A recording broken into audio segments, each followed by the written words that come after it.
Hello നമസ്കാരം, ഞാൻ Athira's crop and growth നമ്മുടെ യൂട്യൂബ് ചാനലിലേക്ക് എല്ലാവർക്കും സ്വാഗതം. നമ്മൾ ഇന്ന് വന്നിരിക്കുന്നത് ജൂൺ മാസ കൃഷികളെ കുറിച്ച് പറയാൻ വേണ്ടിയിട്ടാണ്. എല്ലാ സ്ഥലങ്ങളിലും നന്നായിട്ട് മഴ പെയ്തു എന്ന് പ്രതീക്ഷിക്കുന്നു. ചില സ്ഥലങ്ങളിലൊക്കെ വെള്ളപ്പൊക്കം, ചില സ്ഥലങ്ങളിൽ റോഡ് ഒലിച്ചു പോകും. അങ്ങനെയൊക്കെയാണ് ഞങ്ങളുടെ നാട്ടിലെ അവസ്ഥ.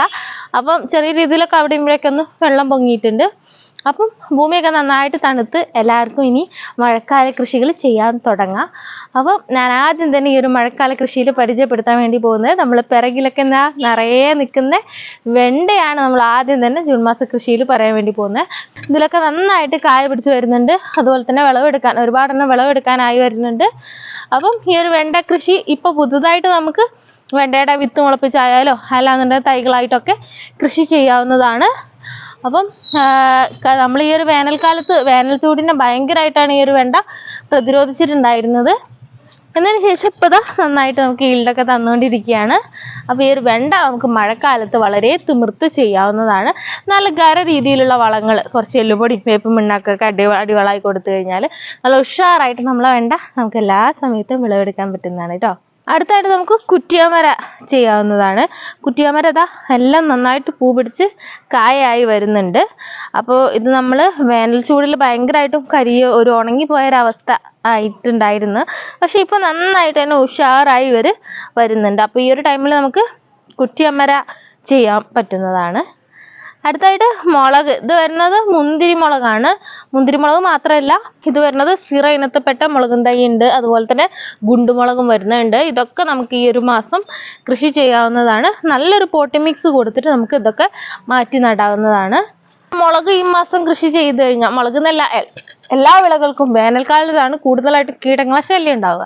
കീടങ്ങളും രോഗങ്ങളും ഒക്കെ വേനൽക്കാലത്താണ് ഉണ്ടാവുക. അപ്പോൾ ഈ ഒരു മഴക്കാലത്ത് നമുക്ക് ഈ കീടങ്ങളാക്രമണമൊന്നും ഇല്ലാണ്ട് വെള്ളീച്ചയും ഒന്നും ഉണ്ടാവില്ലല്ലോ. കാരണം ഈ ഒരു ഇലയിലും ചെടികൾ കംപ്ലീറ്റ് ആയിട്ട് നനയല്ലേ ചെയ്യുന്നത്. അപ്പോൾ ഈ ഒരു കീടങ്ങളെല്ലാം നശിച്ചു പോകും. അവർക്ക് ആ ചെടിയിൽ നിൽക്കാൻ കഴിയാത്ത ഒരവസ്ഥ വരും.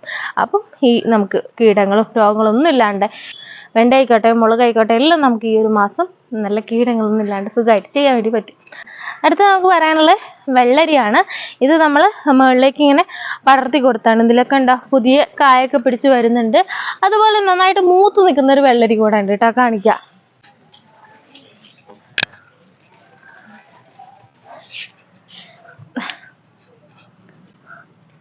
അപ്രതീക്ഷിതമായി കണ്ട അതിഥി എന്ന് പറയില്ലേ, അങ്ങനെ ഈ വെള്ളരി നമുക്ക് ഈ ഒരു മാസം നന്നായി ചെയ്യുക. ഇവർക്കൊക്കെ വെള്ളം കിട്ടി വന്നപ്പം ഇവരൊക്കെ നന്നായി ആർത്തുല്ലസിച്ച് കായ്ക്കാൻ വേണ്ടി തുടങ്ങിയിരിക്കുകയാണ്. അതുപോലെ തന്നെ ഇത് വരുന്നത് ഭാസ്കര മുളകാണ്.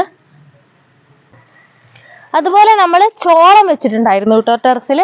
ആ ഒരു ചോളമൊക്കെ നന്നായിട്ട് ഹെൽത്തി ആയി വളർന്ന് പൂവൊക്കെ ഇട്ടിട്ടുണ്ട്. ഇതൊക്കെ അതുപോലെ തന്നെ ചോളമാണ് വെച്ച് കൊടുത്തിട്ടുള്ളത്. ഇതിലൊക്കെ പൂ പിടിച്ച് വന്നിട്ടുണ്ട്. അടുത്തായിട്ട് നമുക്ക് പീച്ചിൽ ഇതുപോലെ വള്ളിയായിട്ട് വന്ന് ലാസ്റ്റ് താഴേക്കൊക്കെ മുളക് ചെടീനൊക്കെ ആക്രമിക്കാൻ വന്നതാണ്. അപ്പോൾ ഇതിനെ മുകളിലേക്ക് തന്നെ നമുക്ക് പടർത്തി വിടാം. പീച്ചിങ്ങയും വെള്ളരിയും ഞാൻ ഒറ്റ ഇതിലേക്കാണ് കയറ്റി കൊടുത്തത് കേട്ടോ.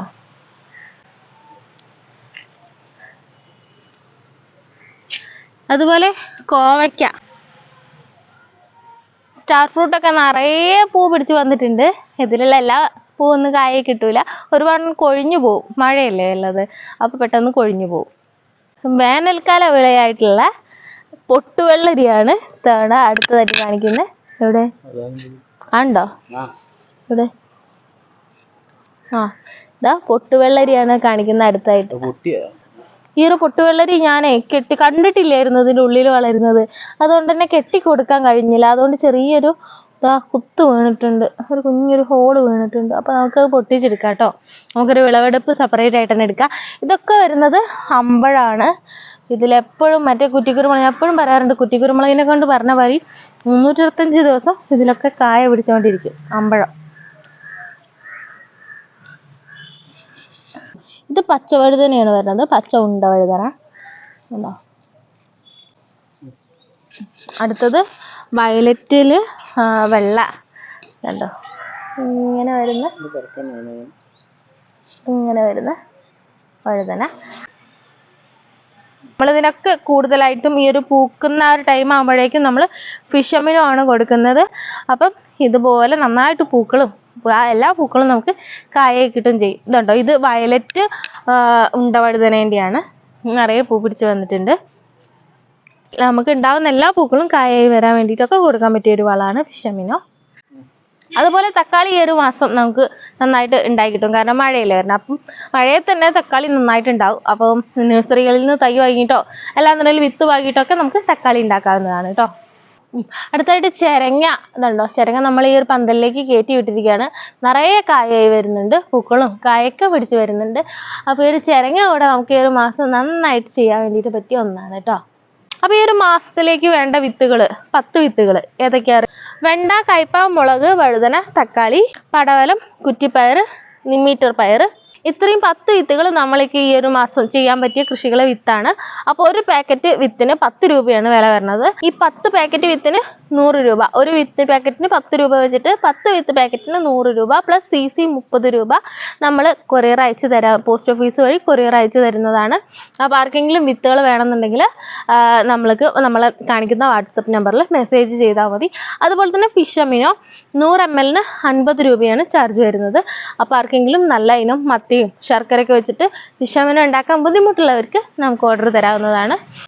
ഓൾ കേരള ചെയ്യുന്നുണ്ട്. അപ്പോൾ ആർക്കെങ്കിലും ഫിഷ് അമിനോ വേണമെന്നുണ്ടെങ്കിൽ നമ്മുടെ നമ്പറിൽ കൊടുത്താൽ മതി. അപ്പോൾ ഇത്രയൊക്കെയാണ് ഈ ഒരു ജൂൺ മാസ കൃഷി വിശേഷങ്ങൾ വരുന്നത്. അപ്പം ആരെങ്കിലും ഈ ഒരു ചാനൽ സബ്സ്ക്രൈബ് ചെയ്യാതെയാണ് കാണുന്നുണ്ടെങ്കിൽ ഒന്ന് സബ്സ്ക്രൈബ് ചെയ്ത് സപ്പോർട്ട് ചെയ്യണേ. എല്ലാവരും കൃഷിയെ സന്തോഷമായിരിക്കുക. ബൈ. അപ്പോൾ ഇനി നമുക്ക് ടെറസിലൊരു കുഞ്ഞു വിളവെടുപ്പ് കൂടെ കാണാം കേട്ടോ. ഇത് ഞാൻ വെണ്ട വിത്തിന് വെച്ചതാണേ.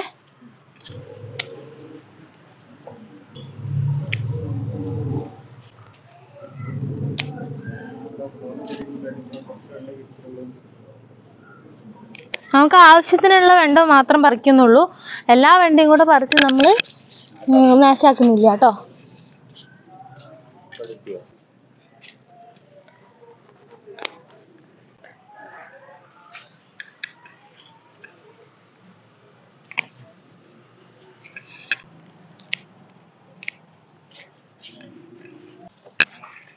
ഇത് വെക്കാൻ വേണ്ടിയിട്ട് നമുക്ക് കുറച്ച് ഭാസ്കര മുളക് പറിച്ചെടുക്കാം കേട്ടോ. ഈ ഒരു വെണ്ടയ്ക്ക തോരൻ വെക്കാൻ വേണ്ടിയിട്ട് വലിയ എരിവൊന്നുമായിട്ട് എനിക്ക് തോന്നിയിട്ടില്ല ഈ ഒരു ഭാസ്കര മുളക്. അപ്പം അങ്ങനെ വെണ്ട തോരൻ വെക്കുന്നതിൻ്റെ ഇടയിൽ ഇങ്ങനെ കടിക്കാനൊരു രസം ഉണ്ടായിരിക്കുമല്ലോ.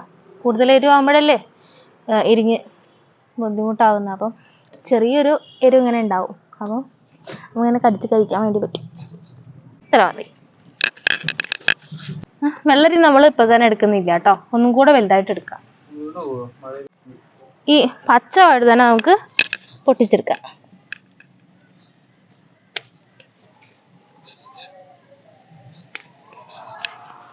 ഇതാട്ടോ.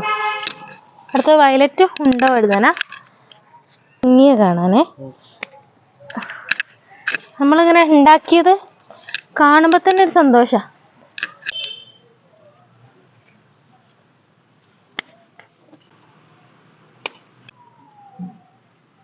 അമ്പഴത്തിൻ്റെ ഗ്രാഫ്റ്റഡ് തൈ ആർക്കെങ്കിലും ഗ്രാഫ്റ്റ് ചെയ്ത തൈ ആർക്കെങ്കിലും വേണമെന്നുണ്ടെങ്കിൽ നമ്മളെ വാട്സപ്പ് നമ്പറിൽ മെസ്സേജ് ചെയ്താൽ മതി.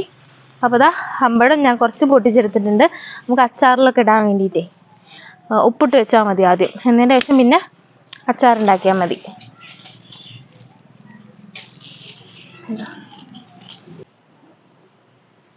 എന്ത് ഭംഗിയാലേ കാണാൻ, നല്ല സ്മെല്ലും ആണ് കേട്ടോ. ഇതിൻ്റെ ഉൾഭാഗം വരുന്നത് കണ്ടോ, പെട്ടെന്ന് പൊട്ടിച്ചെടുക്കുന്നത്. ഇനി ആ കുത്ത് വലുതായി ഇത് കേടൊന്നു പോകും. അപ്പോൾ നമുക്ക് ഇപ്പോഴേ ഒന്ന് പൊട്ടിച്ചെടുക്കാം. മറ്റേത് ഇത് പൊട്ട് വന്നതിൻ്റെ ശേഷമൊക്കെ നമുക്കെടുത്ത് ജ്യൂസ് അടിക്കാനും ഷേക്ക് അടിക്കാനൊക്കെ പറ്റുന്നൊക്കെയാണ് നമ്മൾ കണ്ടിട്ടുള്ളത്. ഞാൻ അതിനായിട്ടും കഴിച്ച് നോക്കിയില്ല കേട്ടോ. അപ്പോൾ ജസ്റ്റ് ഒന്ന് മുറിച്ച് നോക്കാം അതിൻ്റെ ഉള്ളിലെ അവസ്ഥ എന്താണ്. ഭാഗത്തെ തോലൊന്ന് ഒഴിവാക്കിയിട്ട് ഒന്ന് കഴിച്ച്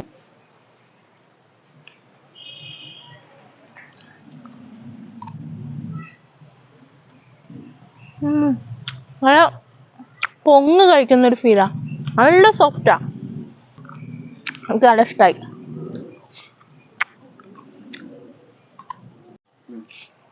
അപ്പോൾ ഇതുപോലൊരു വിളവ്, ഇതിനേക്കാൾ കൂടുതൽ വിളവ് കിട്ടാൻ ആർക്കായാലും ഒരു ആഗ്രഹം ഉണ്ടാവില്ല. നമ്മൾ സ്വന്തമായിട്ട് നമ്മളെ ടെറസിൽ ഒരു ചെറിയൊരു തക്കാളി വരെ, ഒരു തക്കാളി അല്ലെങ്കിൽ കുറച്ച് പച്ചമുളക്, ഒരു 3-4 പച്ചമുളക് ഇന്ന് വിളവെടുക്കാൻ കിട്ടിക്കഴിഞ്ഞാലും അത് ഭയങ്കര സന്തോഷമല്ലേ, നമ്മൾ തന്നെ ഉണ്ടാക്കി വിഷമില്ലാതെ നല്ല ജൈവമായിട്ട് ഉണ്ടാക്കിയ പച്ചക്കറിയിൽ ഒരു 4 പച്ചമുളക് പറിക്കാന്ന് പറയുമ്പോൾ അതിന് വലിയ സന്തോഷമല്ലേ. അപ്പം അതുപോലെ എല്ലാവരും ഇതുപോലെ ഒന്ന് ചെറിയൊരു അടുക്കളത്തോട്ടം ഉണ്ടാക്കി നോക്കുക. അപ്പം അതിനുവേണ്ട വിത്തും കാര്യങ്ങളൊക്കെ നമ്മൾ അയച്ചു തരുന്നുണ്ട് കേട്ടോ. അപ്പം എല്ലാവരും ഒന്ന് ശ്രമിച്ച് നോക്കണേ.